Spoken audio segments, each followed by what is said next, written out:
Ngayong araw ng paggawa, sinusulong na ilang grupo ng mga manggagawa ang 200 pisong dagdag sa arawang sahod.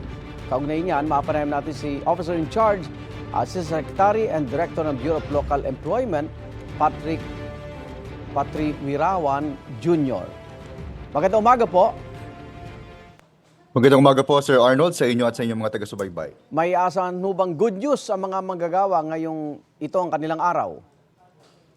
Mula po sa direktiba ng ating Pangulo, magsisimula po ang pagre-review ng mga minimum wage rates po ngayong Mayo para po sa ilang mga rehiyon. Lalo na mula po sa nakalipas na taon, lahat po ng mga regional offices po natin, regional tripartite boards ay nakapag-issue na po ng mga kani-kaniyang mga wage orders. So ngayon po magsisimula ngayong Mayo ang pagre-review po ng mga wage orders po na ito.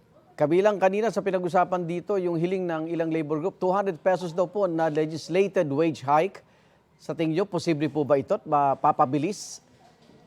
Ang mandato po ng Department of Labor and Employment ay i-implementa po yung mga legislations na ipapasa po ng ating Kongreso at i-approve po ng Pangulo. Kaya po laging handa po ang department na i-implementa itong kung magkakaroon po ng mga legislated wage increases po.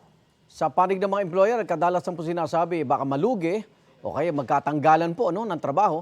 Meron ho bang kompromiso na pwedeng gawin para ito'y mabalanse? Patuloy po tayong nakikipag-dialogo po sa iba-ibang mga sektor, kasama po dito ang labor sector at ang employer sector. Kaya po sinisiguro natin tuwing tayo po ay magre-review ng mga wage orders, lahat po ng panig ay tinitignan at kinokonsidera sa pagpapasa po ng bagong wage rates po sa kanilang mga regions. Ngayong Labor Day, ano po mga aktibidad ng DOLE? Meron po tayong 69 job fair sites po sa buong bansa po. Inaanyayahan po natin ang mga kababayan natin bisitahin ang mga job fair sites po na ito na nag-o-offer na po ng 250,000 po na vacancies para po sa ating mga job seekers at kababayan. Maraming salamat, Sir Arnold. Igan, mauna ka sa mga balita, mag-subscribe na sa GMA Integrated News sa YouTube para sa iba't ibang ulat sa ating bansa.